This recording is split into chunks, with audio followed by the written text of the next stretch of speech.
자, 예비고일들 입장에서 고등학교 영어를 어떻게 대비해야 되냐? 지금부터 내년 2월 정도까지죠.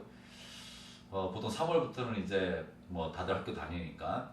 자, 그러면 우선 영어는 예비고일에 있어서 무조건 하고 넘어가야 되는 게 있습니다. 우선은 단어죠. 첫 번째는 단어는 그냥 as many as possible. 가능한 한 많은 단어들을 외워줘야 돼요. 가능한 한 많은 단어. 단어는 매일마다 많이 외워준다. 쌤은 기본적으로 월화수목금 많이 외우고 토일요일은 복습. 또 월화수목금 외우고 토일요일 복습. 대신에 월요일 외웠던 걸 화요일에 한 번만 읽어보기. 수요일 새로운 단어 외울 때 월화에 외웠던 걸 한번 읽어보기. 그리고 주말에 공부 복습할 때, 주말은 새로운 단어를 외우는 게 아닙니다. 주말에는 그 전에 걸 싹 다 한 번씩 읽어보기. 다 까먹었던 건 다시 외워주기. 이런 식으로 반복해주는 게 제일 중요합니다. 그냥 우리 두뇌는 한계가 있기 때문에 새로운 정보를 다 처리할 수 없어요. 그렇기 때문에 반복, repetition, 반복이 제일 중요하다라는 거. 그래서 뭐 단어는 또 이런 거. 학원에 의존하지 마세요. 단어조차도 혼자 외우지 못하는데 뭔 고등학교 영어를 하냐라는 거죠. 그 정도 의지 가지고 인문계 가면 안 되죠. 단어는 스스로 공부할 수 있어야 된다. 학원 가서는 선생님이 떠들게 해야 돼요. 뭐 잡담을 하든 설명을 하든 선생님들은 계속 떠들어야 돼요. 설명을 해줘야 되기 때문에. 너네가 혼자 문제를 풀고 혼자 단어를 외우면 선생님들은 놀고 있는 겁니다. 놀게 하면 안 됩니다. 떠들게 해야 돼요. 그러니까 단어는 스스로 외워라. 원숭이들아. 자, 두 번째는 어떤 게 있냐면 문법이죠. 이제 고등학교는 어법이라고 하는데 보통 두 가지 측면으로 가야 됩니다. 첫 번째는 이론이에요. 이론, 예를 들어서 이론 같은 경우는 이제 잘 모르면 학원을 다닐 수밖에 없는데 이론은 이겁니다.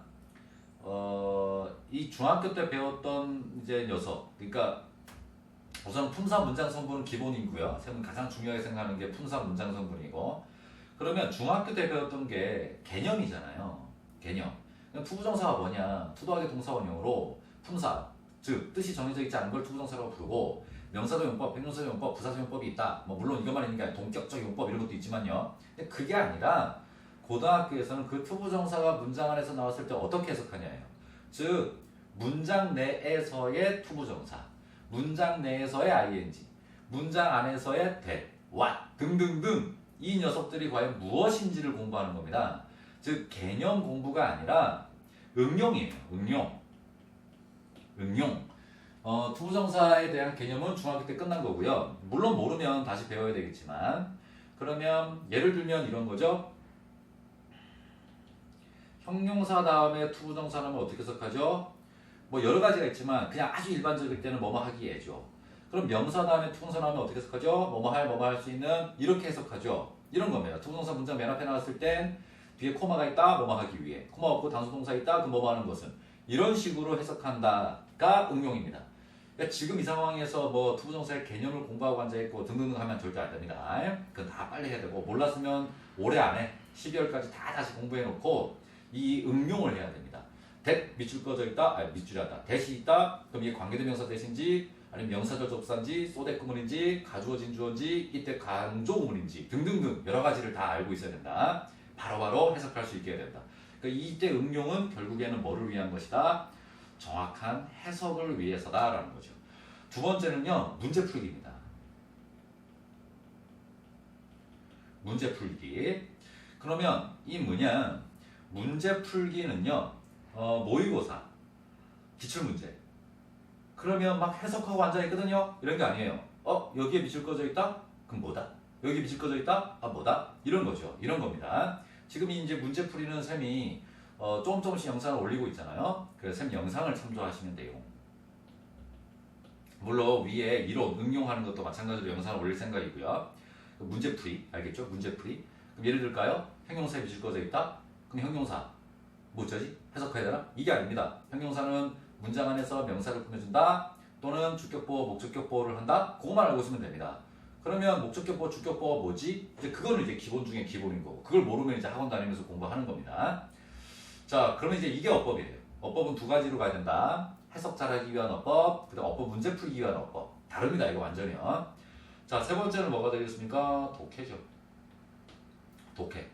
자, 독해는 단어 모르는데 막 이게 절대 안 됩니다. 근데 단어가 우선 선행이 돼야 돼요. 독해하려면 문법도 알아야 되잖아요, 맞죠? 대신 나왔는데 접속사인데 뭐 그것은이라고 해석하고 앉아 있고, 뭐 말도 안 되게 막 해석하고 소설 쓰고 막 앉아 있죠. 그러면 안 됩니다. 그러면 어느 정도 이제 문법도 알고, 그다음에 단어도 좀 외우고 있다. 그럼 독해를 한다. 그러면요, 쌤은 어떤 거를 이제 생각하냐 면 우선 예비고1 때는요. 뭐 내년에 예비고1 이제 고1 돼서 3월달에 첫 번째 모의고사 못 쳐도 상관없잖아요. 그거는. 다만 이번 겨울방학 때 동안에 꼭 해야 되는 건 뭐냐면 유형별 문제입니다. 유형별로 문제를 접근하는, 문제풀이에 접근하는 방식이 달라요. 다 읽고 문제 푸는 게 아니거든요, 고등학교 영어는. 그래서 우선은 두 가지를 추천하는데요. 그러니까 두 가지 중에 하나. 첫 번째는 자이스토리라든가 또는 마더텅, 엄마혀죠. 마더텅. 모국어란 뜻이죠. 이거 기출문제. 고1 모의고사 영어 기출문제. 맞죠? 이런 거 책 사는 겁니다. 유형별로 되어 있는 겁니다. 유형별로. 뭐 맨 처음에 목적, 그다음 심경, 그다음 주제, 요지, 제목 이런 거. 그러면 이런 거 문제를 풀다 보면 자연스럽게 어떻게 문제를 접근하는지가 퉁 튀어나와요. 스스로 깨우칠 수 있습니다. 특히나 독서량이 조금 있는 친구들은 스스로 깨우칠 수 있어요. 그래서 유형별입니다. 이건 유형별 미리 적어놨죠. 두 번째는 많습니다. 이 자료는. 그러니까 특히나 이제 네이버에 황인영 영어 카페 가면요, 거기에 모의고사 기출문제 유형별로 쫙 정리되어 있는 파일 많아요. 그러면 한글 파일 다운받든가 그걸 또 이제 PDF로 변환해갖고 뭐 패드를 사용하든가 종이로 이렇게 프린트아웃 해갖고 사용하든가. 난 맨 처음에는 뭐 주제 문제부터 쫙 한번 50문제 풀어볼 거야. 왜냐하면 마더텅하고 자이스토리에는 문제 양은 좀 적어요. 좋은 게 답지가 정말 잘 돼 있다는 게 좋은 거죠. 그 다음에 네이버 황인영 카페에서 자료 받으면 답지는 별로 안 좋아요. 근데 문제 개수는 많다라는 장점은 있어요. 또 그러니까 서로 장단점이 있죠. 그래서 혼자 공부하는 친구들은 쌤은 이 자이스토리나 마더텅을 좀 추천합니다. 문제 개수는 그렇게 많지 않아도 답지가 잘 돼 있으니까. 다만 이제 보통 이제 쌤도 주제 문제 쫙, 글순서 문제 쫙, 뭐 문산 문제 쫙 해갖고 이 네이버에서 자료를 받든가 아니면 뉴로사이트 같은 데서 자료를 받아갖고 이 책을 가지고 수업을 하거든요. 그러니까 이런 식으로 문제 유형별로 접근해야 된다. 뭐 주제 문제 풀고 있는데 다 읽고 풀고 있다. 그 다음에 뭐 글순서 문제 푸는데 뭐 이런 방식이 다 있거든요. 그런 방식을 다 배워야 돼요. 그래서 독해 같은 경우가 가장 이제 학원에 많이 의존하는데 이거 또 마찬가지입니다. 학원 선생님들이 막 어떤 스킬은 안 가르쳐 주고 처음부터 끝까지 다 읽고 해석해갖고 답을 찾아준다. 지루하잖아요. 실력도 없고. 그딴 데 다니지 마시고요. 좀 학원 다니고 싶으면 자, 이런 문제는 이렇게 푸는 거야. 저런 문제는 저렇게 푸는 거야. 딱 정리되게끔 해줄 수 있는 쌤들. 그런 학원을 이제 다녀야 됩니다. 학원 다녀도요. 막 문법 문제, 어법 문제 풀고 있는데 막 해석하고 앉아있고 막 제발 좀 정신 차리고 공부를 좀 해야 됩니다. 자, 이렇게 됩니다. 뭐 헛소리 좀 했는데. 그래서 단어, 그 다음에 문법, 어법 두 가지 파트, 이론, 그 다음에 이제 뒤에 문제풀이, 그 다음에 독해 두 가지 방법, 이렇게 됩니다. 그래서 쌤 같은 경우에는 뭐 단어는 뭐 그냥 시험 치고, 또는 쌤은 이제 고등학교 예비고일 아니면 단어 시험 절대 안 칩니다. 아까 얘기했잖아요. 단어 외우러 학원 다녀? 혼자 못 외워? 그 인문계 가면 안 됩니다. 그 정도 의지 가지고서는. 그 다음에 두 번째는 쌤은 이 이론, 요 이론책 중에서는 어법끝이라는 책이 있어요. 어법끝 스타트가 있습니다. 이 책 가지고 수업을 합니다. 보통. 대신에 이 책 가지고 좀 부족해갖고요. 쌤은 이제 애들 보고 공책 가지고 와! 해놓은 다음에 이제 쫙 적으라고 합니다. 쫙 적으라고 해요. 그 다음에 이 문제풀이는 뭐 어차피 쌤은 영상 지금 올라가고 있으니까 누나 보내줄게. 이건 파일로 보내줄게.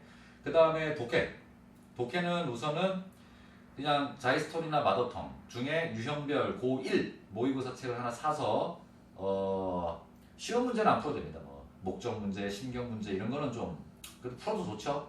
근데 포인트는 이제 다른 문제에 이제 초점을 잡고 중요한 문제, 주제 제목 요지, 그 다음에 저 뒤에 이제 어법, 어휘, 그다음 빈칸 추론, 글순서, 문사, 문단 요약 이런 거에 이제 포인트를 잡고 푸는 거죠.